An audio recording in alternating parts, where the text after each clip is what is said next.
राजांचा राज्याभिषेक सोहळा याच गडाने पाहिला आणि नको पाहायला पाहिजे होता तो दिवस देखील याच रायगडाच्या पदरी पडला. महाराष्ट्राचा सूर्य मावळला, महाराष्ट्र पोरका झाला. महाराजांनी आपला अखेरचा श्वास 3 एप्रिल 1680 ला याच ठिकाणी राहत्या राजवाड्यामध्ये सोडला. सन इसवी सन 1656 ला छत्रपतींचं वाढतं स्वराज्य आणि वाढता साम्राज्य विस्तार लक्षात घेता पुण्यामधील वेल्हा तालुक्यातील किल्ला राजगड किल्ला स्वराज्याची पहिली राजधानी राजांना अपुरी पडू लागली.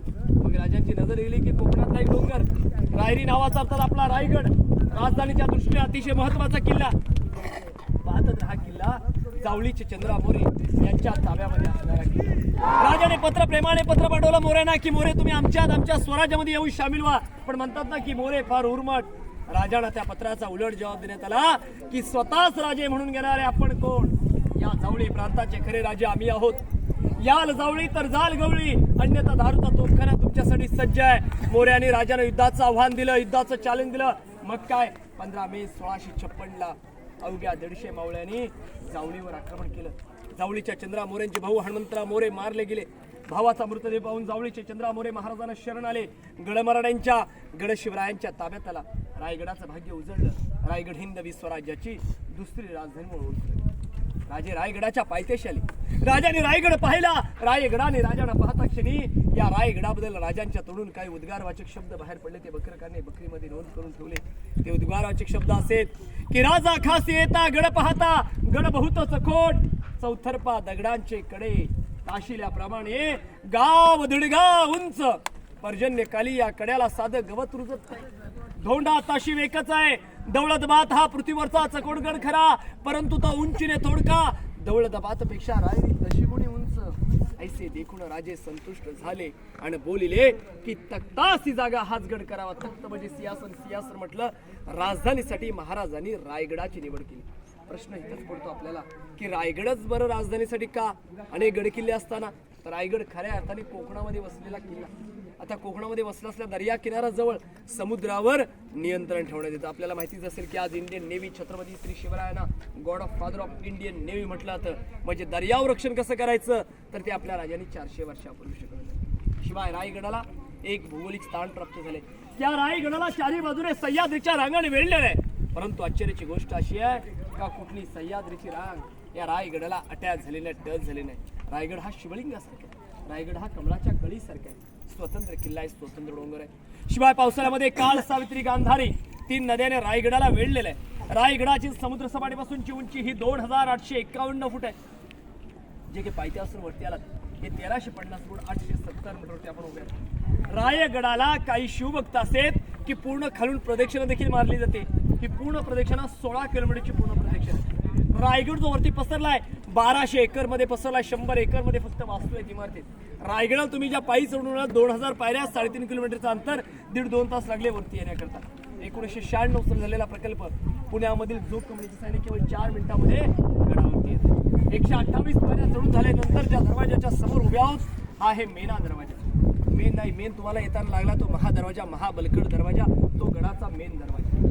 महाराजांच्या रणावर आज घेतील स्त्रिया या सूर्यास्त पाहण्याकरता मेण्यामधून ये जा करतात. मेना हा स्त्रियांसाठी असतो, पालखी पुरुषांसाठी असते. मेना हा पॅकबन असतो, पालखी ओपन असते. पुण्याला मेना दरवाजा समजतो. ते पुढे गड पुढे जातात. परंतु रायगड पाहत असताना येणाऱ्या प्रत्येक शिवभक्ताला आम्ही हात जोडून विनंती करतो की आपला रायगड आहे, कुठला पिकनिक पॉईंट नाहीये. छत्रपतींचा राजधानी किल्ला आहे आणि या राजधानीचा आपल्या येणाऱ्या शिवभक्तांना याचं पावित्र्य राखायचं. आपल्याकडे असणारा कुठल्या प्रकारचा कचरा या ठिकाणी कचरा पेटीमध्येच टाकायचा आहे. अनेक ठिकाणी चपला खाली काढून आपल्याला दर्शनासाठी वरती जायचंय. आम्ही तर म्हणतो भरलेली बॉटल घेऊन जर का आपण गड चढू शकतो तर रिकामी झालेली बॉटल घेऊन गड उतरलं देखील पाहिजे. का आपला कचरा इतरत्र टाकणे. अशा दृष्टिकोनातून आपण रायगड पाहूया. बोला छत्रपती श्री शिवाजी महाराज की जय. आलेलो आहोत. हा आहे Rani Mahal, queens of palace. Chhatrapati Shri Shivaji महाराजांना 8 राण्या होत्या. सोयराबाई, पुतळाबाई, काशीबाई, सईबाई, गुणवंतबाई, लक्ष्मीबाई, सकवाराबाई आणि सगुणाबाई. परंतु 8 राण्या सांगितल्यानंतर आश्चर्य की महाराजांना 8 राण्या. पण यामागे एक राजकीय हेतू होता. साम्राज्य विस्ताराच्या मागे कल्पना होती की या महाराष्ट्रात अनेक मातबगार सरदार घराणे होते. मोहिते, निंबाळकर, गायकवाड, शिर्के, देशमुख, विचार, इंगळे नामवंत सरदार घराण्याशी सोयरी संबंध जोडावेत, नातीगोती जोडावेत म्हणून महाराजांनी 8 राण्या केल्या होत्या. परंतु 8 राण्यांपैकी गडावरती मात्र 6 राण्यांचे 6 माळे. प्रश्न उपस्थित होतो की उर्वरित 2 राण्या कुठे होत्या. तर सहीबाईंचं निधन हे राजगडावरती झालेलं ते शंभूराजे अवघे 2 वर्षाचे असताना. दुर्दैवाने सईबाईने कधी रायगड पाहिलाच नाही. दुसऱ्या होत्या पुतला राणी साहेब. या खाली पाचाड गावामध्ये राष्ट्रमाता राजमाता जिजाऊ महासाहेबांची सेवा करण्याकरता खाली पाचाड गाव उतरत्या वयामुळे रायगडाचं वातावरण जिजाऊनं सण नव्हतं, त्या खाली पाचाड गावामध्ये राहत असत. मग हा एकारणेचा एक माल 6 माल एक लेवलमध्ये एकसारखे पाहायला मिळतात. याच्यावर उतरत्या नळीची कवळं आणि सागवानी लाकडाचं छत उद्या गेलं कुठं. आज महाराष्ट्रातील हरे गडकिल्ल्यांची हीच अवस्था आहे. ते जर उलट पाहिलं तर राजस्थानचे गडकिल्ले मात्र जसेच्या तसेच. मग महाराष्ट्रातील गडकिल्ल्यांची अवस्था का, तर मराठ्याने इंग्रजांना शेवटपर्यंत लढा दिला होता. म्हणतात ना की मोडेल पण वाकणार नाही ही मराठ्यांची जात होती. मराठे कधी कोणासमोर झुकले नाहीत, कधी कोणासमोर वाकले नाहीत आणि कधी कोणाला शरण गेले. इंग्रजांनी पाहिलं आणि एवढी ताकद आणि एवढी प्रेरणा येते कुठून, तर या छत्रपतींच्या इतिहासामुळे, या छत्रपतींच्या गडकिल्ल्यामुळे. मग त्याने रायगडावरती दिनांक 10 मे 1818 इंग्रजांचे 2 अधिकारी कर्नल प्रॉतर मेजर हॉल आणि खालच्या पुटल्याच्या डोंगराच्या दारूच्या कोटावरती तोफेंचा मारा केला. मारा इतका प्रचंड ठरला की आपला रायगड 11 दिवस जळत होता. जो काही सागवानी लाकडाचं छत आणि उतरत नळीची कवळ होती ती जळून गेलेली आहे. सध्या रायगड हा आर्किओलॉजिकल डिपार्टमेंट या भारतीय पुरातत्व विभागाच्या ताब्यामध्ये किल्ला. त्यामध्ये किल्ल्याचा मेंटेनन्स वगैरे केला तो. पण रायगडाला पाहायला आल्यानंतर मनामध्ये हा भाव ठेवायचा आहे की आम्ही या रायगडाला 400 वर्षानंतर आलेलो आहे आणि 400 वर्षाचं हे बांधकाम ऊन वारा सण करत या ठिकाणी उभ्या इंग्रज मुघल यांचा अत्याचार आपलं 40 वर्ष टिकेल का याची सुद्धा आपण गॅरंटी देऊ शकत नाहीये. या राणीमालाची रचना आहे. साईडने याला जी भिंत दिसते याला संरक्षण भिंत, त्याला कोट म्हणतो. पुढचा आहे खास दिवाणे, खास लोकांशी सल्ला मसलत घेण्याची जागा, एक शयन कक्ष आराम करण्याचे ठिकाण, एक हवा खाण्यासाठी खिडकी आणि पाठी पाहुणे याचे ती 400 वर्षापूर्वीची टॉयलेट सिस्टम. या जगात 2च टॉयलेट सिस्टम आहेत, वेस्टर्न आणि इंडियन. इंडियन इथूनच जगाला गेलेली आहे. एक रचनाची पाहुणी याचे. नंतर आपण पुढे धान्य कोठडी मंत्र्यांची वाडी पाहायला पुढे जाणार. हा किल्ल्याचा बालेकिल्ला.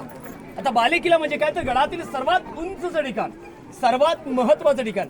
ज्या बालेकिल्ल्यामध्ये आपल्याला अष्टप्रधान, राणीवसा, राजवाडा, राजदरबार, सभागृह, खळबतखाना, नगरखाना या महत्वपूर्ण इमारती पाहाव्यास मिळतात. मग त्यापैकी एक पाहिलं राणी महाल. खालच्या साईडला अष्टप्रधानची वाडे, महाराजांचं अष्टप्रधान मंत्रिमंडळ होतं. मग या ठिकाणी बाळाजी आवजी, रामचंद्र नीलकंठ, मोरपंत पिंगळे, हंबीराव मोहिते, निराजीरावजी, रामचंद्र त्रिंबक, अणाजी पंत हे मंत्री राहत होते. मग जवळपास इथून 350 गड किल्ल्यांचा कागदपत्री व्यवहारच केला जात होता. याच्या साईडला बॅरिकेडवाले ते दिसतं जाळीवाले, हे आहे धान्य कोठार. स्वराज्याचं धान्याचं कोठार कोल्हापूरमध्ये किल्ला आहे, पन्हाळा किल्ला. गंगा, यमुना, सरस्वती 3 धान्याची गोडाऊन त्या ठिकाणी.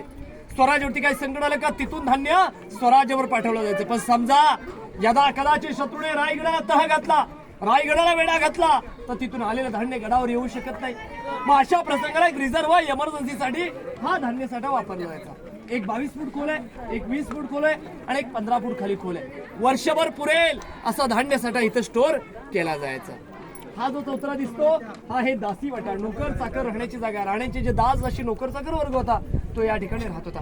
आता जायचंय मंत्र्यांची वाडे पाहायचे, धान्य कोठार पाहायचे, मग आपल्याला महाराजांच्या राहत्या राजवाड्यामध्ये प्रवेश करायचा, जिथे आपल्या राजांनी अखेरचा श्वास सोडला त्या ठिकाणी जायचंय. या समोर एक महत्वाच्या ठिकाणी आपला प्रवेश झालेला आहे. या भिंतीपासून ते त्या भिंतीपर्यंत हा संपूर्णतः छत्रपती श्री शिवरायांचा राहता राजवाडा. आणि याच राजवाड्याने पाहिला तो 3 एप्रिल 1680 चा दिवस. महाराष्ट्राचा सूर्य मावळला, महाराष्ट्र पोरका झाला. महाराजांनी आपला अखेरचा श्वास याच ठिकाणी या चौतरावरती सोडला. या दरवाजाचा उंबरठा हिरोजी फर्जदानं ओलांडला आणि महाराजांच्या तोंडून आखरी शब्द जगदंब जगदंब शंभूमाल याच ठिकाणी बाहेर पडले. नक्कीच त्या हिरोजी फर्जदानं वाटलं असणार की ज्याप्रमाणे आग्र्याहून सुटका होत असताना मी माझ्या राजांच्या जागी झोपलो आणि त्यावेळी त्या फतेली हाय खानाच्या हातावरती मिठाई देऊन राजानं आग्र्याहून सुखरूप निष्ठवलं. तर राजा आज देखील राजा मी तुमच्या जागी झोपतो राजा, आणि आज या यमाला देखील फसवूया राजा आपण. पण तसं नाही झालं. 3 एप्रिल 1680 ला महाराजांनी अखेरचा श्वास या ठिकाणी सोडला. मग इथून देह यात्रा त्या जगदीश्वरापर्यंत गेली आणि त्या जगदीश्वरांच्या पारांगणामध्ये महाराजांच्या देहकलेला अग्नी देण्यात आली. हिंदवी स्वराज्याचे राजे, पण पुत्राग्नी सापडली नाही, मंत्राग्नी सापडली नाही. संभाजी राजे पणालेच्या नजर कैदेमध्ये, किंबहुना त्यांच्यापर्यंत ती बातमीच पोहोचू दिली नाही. मग राजाराम महाराज रायगडावर होते. राजाराम महाराजांच्या हातून अग्नी द्यायची होती, पण राजाराम महाराजांचा मंचारोहण करायचा होता. आता मंचारोहण करायचं म्हणजे मुंज करावं लागते, अग्नी द्यायची म्हटलं तर मुंडन करावं लागतं, आणि मुंडन करायचं म्हणजे तर वर्षभर दुःख बाळगावं लागतं. या कारणास्तव सावत्र बंधूंच्या हातून महाराजांना बडाग्नी प्राप्त झाली. असा हा राजांचा पूर्णत्व दुमजली इमारतीचा राहता राजवाडा. या राजवाड्यामध्ये 4 चौतर आहेत. 1 नंबरचा दिवाण, खास खास लोकांशी सल्ला मसलत करण्याची जागा. 2 नंबरचं सचिवालय, कागदोपत्री व्यवहार करण्याची जागा. 3 नंबरचं स्वयंपाकघर, आणि हा राजांचा शयन कक्ष, आराम करण्याची ठिकाण. आज या राजवाड्याला एक नजर पाहिली तर तुम्ही, तर कवी केशव सुतांनी कर्णासाठी गायलेली 4 ओळीची कविता या राजवाड्याविषयी मिळते जुळते पहा.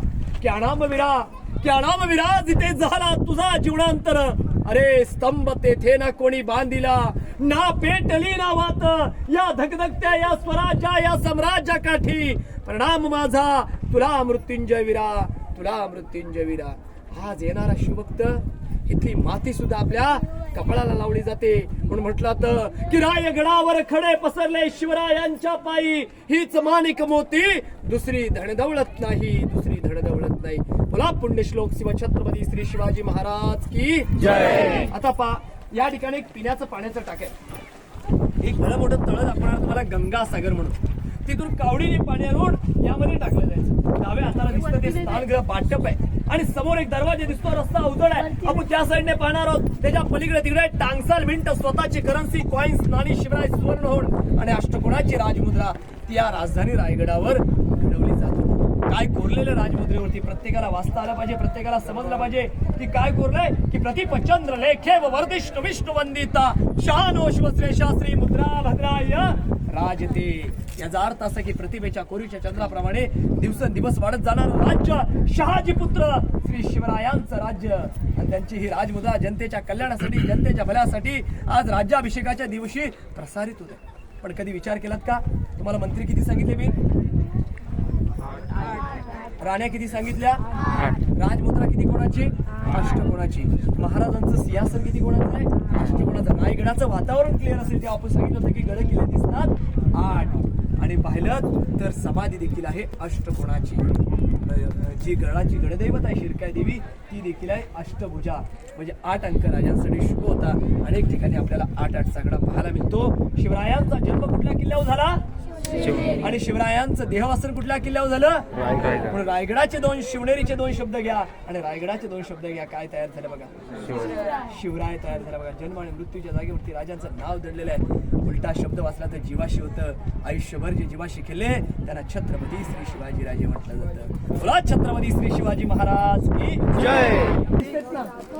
हे आहे विजयी स्तंभ. या विजयी स्तंभाचं कारण हे 7 मजली होते, आणि याच्या 7व्या मजल्यावर ज्या दिवस आपल्या राजाने कुठल्या किल्ल्यावरती विजय प्राप्त केला की याच्या 7व्या मजल्यावर एक भगवा ध्वज फडकला जायचा, जेणेकरून या रायगडावरून 96 गावं दिसतात आणि 8 गडकिल्ले दिसतात. या 96 गावांना आणि 8 गडकिल्ल्याला इशारा दिला जायचा की आणखी एक किल्ला स्वराज्यात आलेला आहे. समोर एक खोली दिसते ना, आयताकृती, खळबत खाना, चेंबर फॉर सिक्रेट डिस्कशन. या स्वराज्याचे, या राज्याचे गुप्तहेर होते बहिरूपी बहिर्जी नाईक. अनेक राज्यात जात होते, त्या राज्याचा वेषांतर करत होते. मग आपल्या स्वराज्याविषयी, मग आपल्या राज्याविषयी, मग आपल्या महाराजांविषयी काय चर्चा चाललेली आहे, ही चर्चा राजाने खोलीच्या आतमध्ये सांगितली. पण ती गुप्तता कशी असावी, तर ती बहिर्जी नाईकांसारखी असावी. आपले पती हे स्वराज्याचे गुप्तहेर आहेत. हे घरातल्या पत्नीला पण माहिती नव्हतं की माझे पती स्वराज्याचे गुप्तहेर आहेत. औरंगजेबाच्या दरबारापर्यंत गेले, औरंगजेबाला कवाली ऐकवली, आणि त्याच्या दाढीला हात लावून येणारी पहिली व्यक्ती बहिर्जी नाईक होती. म्हणून महाराज म्हणायचे माझ्या स्वराज्याचा 3रा डोळा कोण, तर गुप्तहेर खात्याचे प्रमुख बहिर्जी नाईक. पण बहिर्जी होणं साधी सुधी गोष्ट नव्हती. एक नेत्रदीप सोहळा या रायगडाने पाहिला, राज्याभिषेक सोहळा. या सोहळ्यामध्ये ज्याने ज्याने पराक्रम केले होते, कुणाला सोन्याचे कडे, कुणाला घोडे, कुणाला वाडे, इनामामध्ये भेट भेटले होते. अहो, पण ज्यांच्यामुळे हे स्वराज्य घडत होतं, ज्यांच्यामुळे स्वराज्यावरती येणारी संकट टळली जात होती, त्या बहिर्जींचं दरबारात साधं नाव सुद्धा पुकारलं गेलं नाहीये. का, तर गुप्तता बाळगायची होती. पण राजानं वचन दिलं होतं की हिंदुस्थानाच्या तख्तावरती विराजमान होत असताना मी माझ्या नेत्रांनी पाहण्याकरता त्या दरबारात उपस्थित राहणार. आणि 3000 गुप्तहेर खात्यांचे प्रमुख बहिर्जी नाईक दरबारामध्ये एका फकीराच्या वेशात उपस्थित होते. फकीराला कोण काय म्हणतं, जरा साईडला बस, जरा इकडे बस, जरा तिकडे बस. आणि सर्वात शेवट बारी आली फकीराची. फकीराने आपली आपल्या माझ्या समोर केली. महाराजांच्या डोळ्यातून अश्रू त्या फकीराच्या झोळीत पडला. महाराजांनी आलिंगन दिला की बहिर्जी तुमच्या सारखी लोक या स्वराज्याला लाभलीत, पण आज या स्वराज्याचा साम्राज्य विस्तार होते. आपण त्या ठिकाणी असतो तर अरे एवढं केलं आणि साधं नाव घेतलं नाही म्हणून निघून गेलो असतो. हे होते बहिरूपी बहिर्जी नाईक. म्हणून त्यांचं एक पुस्तक आहे, नक्की वाचा, शिवनेत्र बहिर्जी नाईक. सचिन जेदे यांचं एक पुस्तक आहे. म्हणजे काय आहे आज आपण पाहिलं की आपल्या देशामध्ये रॉ एजन्सी आहे. या रॉ एजन्सीवरती आज देखील बहिर्जींवरती स्टडी केला जातो, बहिर्जींवरती अभ्यास केला जातो. समोर जे सांगितलं तुम्हाला सज्जा बाल्कनी बघा, ते विटांची खोली दिसते ना, टांगसाल मिनिटं नाणी घडवण्याचं ठिकाणची शिवराई घडवली जायची महाराजांची राजमुद्रा त्या ठिकाणी घडवली. आणि आता आपल्याला एक महत्वाची कथा सांगायची म्हणजे कोण बनून आले ताई तू? हिरकणी. समोर कडा दिसतो बघा, इलेक्ट्रिक पोल. आता तुम्ही येताना खालून आलात, इलेक्ट्रिक पोल वाकले होते आणि तटबंदी होती, तो हिरकणीचा बुरुज. ज्या गावात सकाळी उतरला त्या गावाचं नाव आहे हिरकणी वाडी. रोपवेने आला तो जो तिकडचा लागतो तो पश्चिमेचा कडा हिरकणीचा कडा म्हणून ओळखला जातो. आता ही हिरणावाची गवळण होती, दूध घालण्याकरता गडावर आली. गडाचा दरवाजा बंद झाला. मग माता कुणासाठी, मग माता बाळासाठी, मग माता आपल्या लेकरासाठी त्या पश्चिमेच्या कड्यावरून कड्या कपऱ्याला वेली पाळीला धरून माता खाली उतरली. म्हणून या मातेची कथा एका जुन्या ओळीमध्ये पोवड्याच्या रूपामध्ये मी तुमच्या समोर सादर करत होती. कथा अशी आहे बघा की रायगडावर राजधानती होती शिवछत्रपतींची, आणि कथा सांगतो ऐकावं तेथील हिरकणी या बुरुजाची. आणि वसले होते गाव तळासी वाळुसरे या नावाच, राहत होत कुटुंब छोट गरीब गवळ्या धनगराच. आई बायको ताणा मुलगा कुटुंब होत छोटस, शोभतासे हिरा नाव त्या तडबदार घरवाळीच. सांज सकाळी हिरा जात असे दूध घेऊन गडावरती, चालत होती उपजीविका त्याने कीच्या धंद्यावरती. एके दिवशी हिरा दूध घालण्याकरता क्षणभर विसावली, त्यानी नाही मणी नाही कवा सांज वेल ही टलून गेली. सूर्यदेव मावलता झाला बंद गडाचा दरवाजा, आणि मग मनात भ्याली हिरा म्हणाली घरी बाळ ताण माझ. हात जोडून करे विनवणी गडकरी खाली जाऊ द्या हो म्हणा, पण गडकरी म्हणती नाही आज्ञा शिवरायांची आम्हाला. आणि मग बाळाची ती आठवण येता माय मावळी वेडी पिसी, तो कडा उतरून खाली जाऊनी बाळाला ती घेई कुशी. आणि आतुरणीय धाडस पाहुणी महाराज देखील स्तंभित झाले आणि साडी चोळी हिरास देऊनी प्रेमे सन्मानित केले. कडा खाली त्या बुरुज बांधला साक्षाईच्या प्रेमाची. म्हणून कथा ऐकू येते अजून तेथील हिरकणी बुरुजाची, तेथील हिरकणी बुरुजाची. बघा कुणासाठी तर बाळासाठी माता खाली उतरली. पण मातेची कथा मी 400 वर्षांनंतर तुमच्या समोर ऐकवली, तर तुम्ही ती ऐकली ती कुणामुळे? तर छत्रपती श्री शिवरायांमुळे. कारण की स्त्री सन्मान राजा, ज्यांच्या दरबारात कधी स्त्री नाचली नाही, ज्यांच्या दरबारात कधी स्त्री रडली नाही, ज्यांच्या दरबारामध्ये परस्त्रीला मातेचा दर्जा दिला जातो, असे महाराज स्वतः त्या मातेच्या घरी गेले. खडा नारळाने तिची ओटी भरली गेली. त्या धनगराच्या लेकराला उचलून घेतलं, त्याचं नाव ठेवलं झुंजारराव. आणि त्या झुंजाररावाला काय म्हणाल की झुंजारराव या वाघिणीचं दूध प्या आणि मोठे होऊन या स्वराज्यामध्ये सामील व्हा. म्हणजे आपल्या स्वराज्यातील आया बहिणीला वाघिणीचा दर्जा देणारे विश्वात एक राजे होऊन गेले, ते म्हणजे छत्रपती श्री शिवाजी महाराज. बोला छत्रपती श्री शिवाजी महाराज की जय. आता आपल्याला गडावरती पाण्याचं तळ टकमोक टोकाची माहिती घ्यायची आहे. गंगासागर तलाव. छत्रपती श्री शिवरायांचा राज्याभिषेक हा पंडितवान गागाभट्टाने केला. हे गागाभट्ट काशीवरून आले होते. मग काशीवरून येत असताना त्यांनी 7 नद्यांचं पाणी आणलं. हे 7 नद्यांचं पाणी राजाला प्यायला दिलं, अभिषेक घातला आणि उर्वरित पाणी या तलावात सोडलं. म्हणून याचं नाव गंगासागर तलाव ठेवण्यात आलं. हे काठापासून खाली 35 फूट खाली खोल आहे. रायगडावर असं 1-2 नाही, अशा 11 तलावात गडावर 84 टाकी आहेत गडावर. तलाव उकरल्या, टाक्या उकरल्या आणि मिळणारा दगड होता त्यापासून बांधकाम केले. तिथे खड्डा झाला, भिंत अडवली, पाण्याचा साठा केला. 1 तिरमे 2 रेषा, दगड पण भेटलीत आणि पाणी पण भेटले. पण आताच आपण गव्हर्नमेंट म्हणतो बघा पाणी अडवा पाणी जिरवा. पाणी पण अडत नाही आणि पाणी पण तिथं साठत नाही. पण पाणी कसं अडवायचं आणि पाणी कसं जिरवायचं हे राजाने आपल्याला 400 वर्षापूर्वी शिकवण्यात आलेलं आहे. समोर टोक दिसलं ना, ते टोक गेले ते आहे टकमक टोक, कडेलोट पॉइंट. या स्वराज्याशी गद्दारी, स्वराज्याशी फितुरी आणि सर्वात महत्त्वाची गोष्ट म्हणजे स्वराज्यातील आया बहिणीशी जो करून गैरवर्तणूक करेल त्याचा गोणीमध्ये भरून त्याचा तिथून कडेलोट केला जायचा. पण इतिहासाची नोंद सांगते का शिवरायांनी कुणाला टाकलं नाही, पण संभाजीराजांनी कुणाला सोडलं नाही. तिथून अनेक गुन्हेगाराचा त्या टोकावरून कडेलोट करण्यात आला. ही किल्ल्याची समोरची बाजू. आता आपण रायगडाच्या सर्वात महत्वाच्या ठिकाणी राज दरबारात जायचे, जिथे आपल्या राजांचा राज्याभिषेक झाला, जिथे आपले महाराज छत्रपती झाले त्या राज दरबारात. रायगडाच्या सर्वात अतिमहत्वाच्या ठिकाणी तुम्ही आला. याच ठिकाणी हिंदवी स्वराज्य घडलं. याच ठिकाणी आपले महाराज शिवछत्रपती झाले, सिंहासनाधीश्वर झाले आणि मराठ्याचे राजे आपल्या तख्तावर विराजमान या ठिकाणी झाले. याच ठिकाणी आपल्या राजांचं 32 मण सोन्याचं सिंहासन होतं. एक मन म्हटलं तर ते 40 किलो 1280 किलो वजनाचं सोन्याचं सिंहासन, ज्याला आपण मयूर सिंहासन म्हणतो. हे सिंहासन राजांच्या उत्तरार्धात, शंभू राजांच्या उत्तरार्धात 3 नोव्हेंबर 1689 औरंगजेबाचा सरदार जुल्फिकार खान, तो कोण होतो? इतिगत खान. हा इतिगत खान हे घराणे फोडून घेऊन गेला. मग याची प्रकृती येणाऱ्या शिवभक्तांना कळावी. पण 1985 साली भारताचे 7वे राष्ट्रपती डॉक्टर ज्ञानी जलसिंग यांच्या हस्ते या मेघडंबरीची स्थापना करण्यात आली. आतमधली मूर्ती कोल्हापूरचे युवराज छत्रपती श्री संभाजीराजे भोसले राजांचे 13वे वंशज या दिनांक 6 जून 2009 ला ही 600 किलो पंचधातूची मूर्ती या ठिकाणी अर्पण केली, या ठिकाणी बसवण्यात आली. याच ठिकाणी आपल्या राजांचा राज्याभिषेक झाला. राज्याभिषेकाच्या शुभदिनी महाराज जगदीश्वराचे दर्शन करून आले. अंबारीमधून महाराज या ढगारखान्यापाशी उतरले, अंबारीमधून खाली उतरले. 7 सुवासिनी राजांची ओवाळणी केली. राजांनी ओवाळणी स्वीकारली. राजाने आपले पावलं या दरबारामध्ये पडताच बसलेली 6000 मंडळी उठून उभी राहिली आणि हिंदवी स्वराज्याच्या राजांना मानाचा मुजरा होतो. राजांनी मुजरा स्वीकारला. राजांची पावलं या सिंहासनाने निघालेली आहेत. हातामध्ये तलवार आहे, गळ्यामध्ये कपड्यांच्या माळा, डोक्यावरती जिरडोप, कपाली चंद्रकोर. या रुद्धार देखणाऱ्या राजांचा प्रवेश या सिंहासनाच्या पायरीशी येऊन थांबतो. बघा दुर्भाग्य इथं आहे, एक गाड बसवावं लागतो आपल्याला इथे आणि सांगावं लागतं की बाबांनो चपला पायरीच्या खाली काढा. हे आपलं परम कर्तव्य आहे प्रत्येकाचं.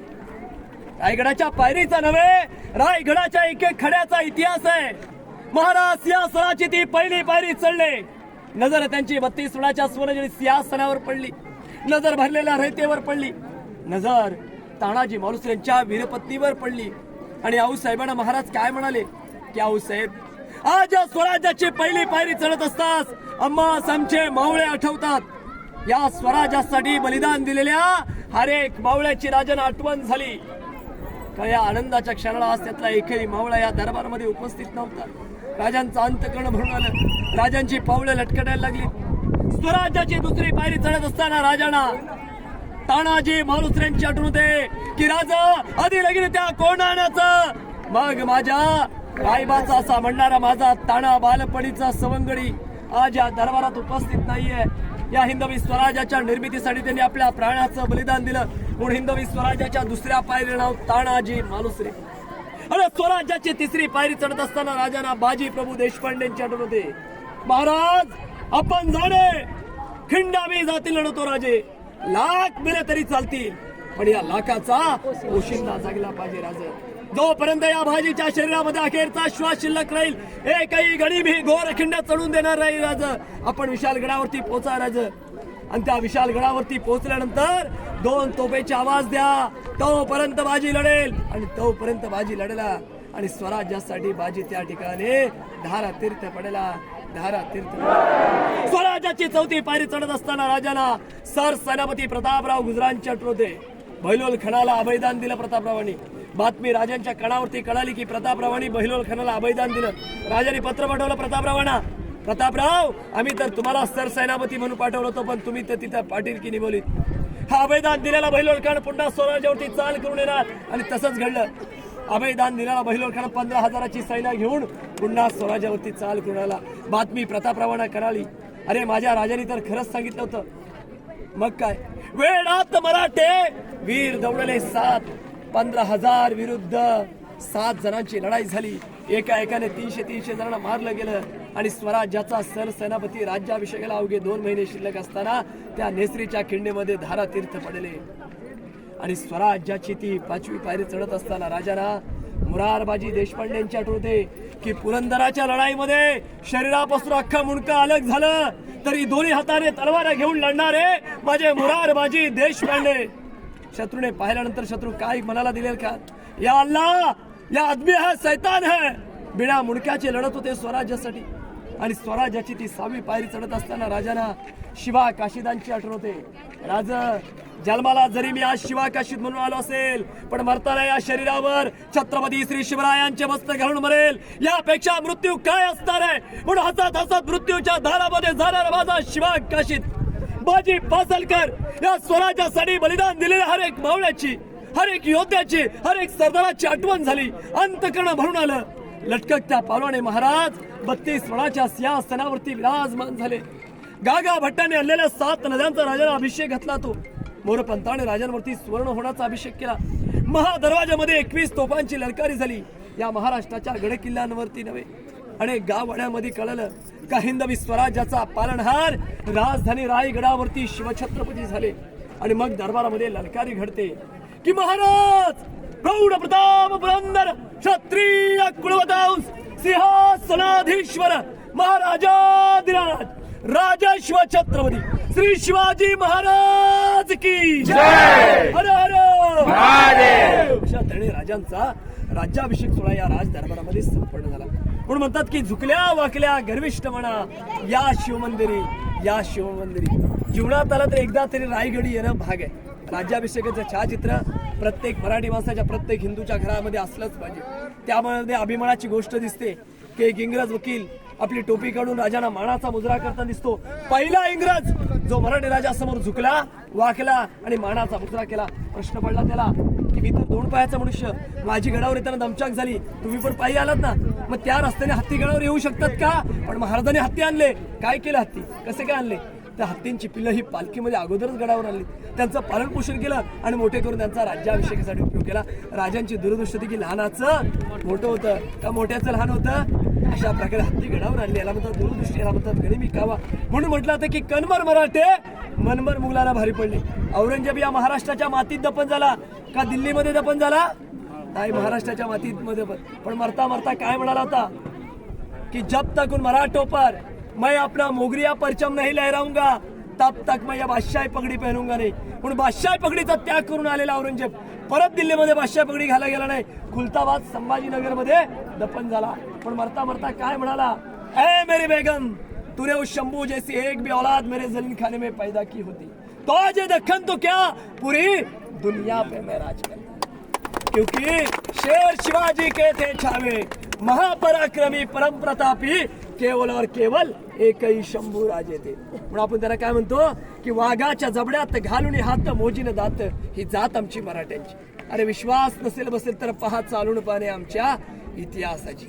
गिनीज बुक ऑफ वर्ल्ड रेकॉर्डमध्ये कमी वयामध्ये सर्वाधिक जास्त लढाई करणे आणि वैशिष्ट्य म्हणजे एकाही लढाईमध्ये हार नसणारे, नोंद असणारे धर्मवीर छत्रपती श्री संभाजीराजे. 18 भाषांचं ज्ञान असणारे संभाजीराजे.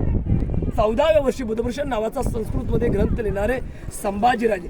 तरंग तोफखाना तयार करणारे संभाजीराजे. आज आपण पाहतो गुगल मॅप म्हणजे मॅप करून लढाई करणारे संभाजीराजे. आणि भूतळावरती कुठल्या योद्ध्याला जमणारे घोडा एका पायावर उभा करणारे ते होते धर्मवीर छत्रपती श्री संभाजीराजे.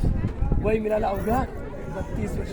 अजून 10 वर्ष भेटलं असतं ना तर इंग्रज या राज्यात का इंग्रज या देशातच आले असते. 200 फुटांतर क्रॉस करून जी वास्तू दिसते समोर नगारखाना आहे. 40 फूट रुंदी, 50 फूट उंची. लांबून याचा आकार आपल्याला गेट ऑफ इंडिया सारखा दिसतो. पण हा गेट ऑफ इंडिया सारखा दिसत नाही.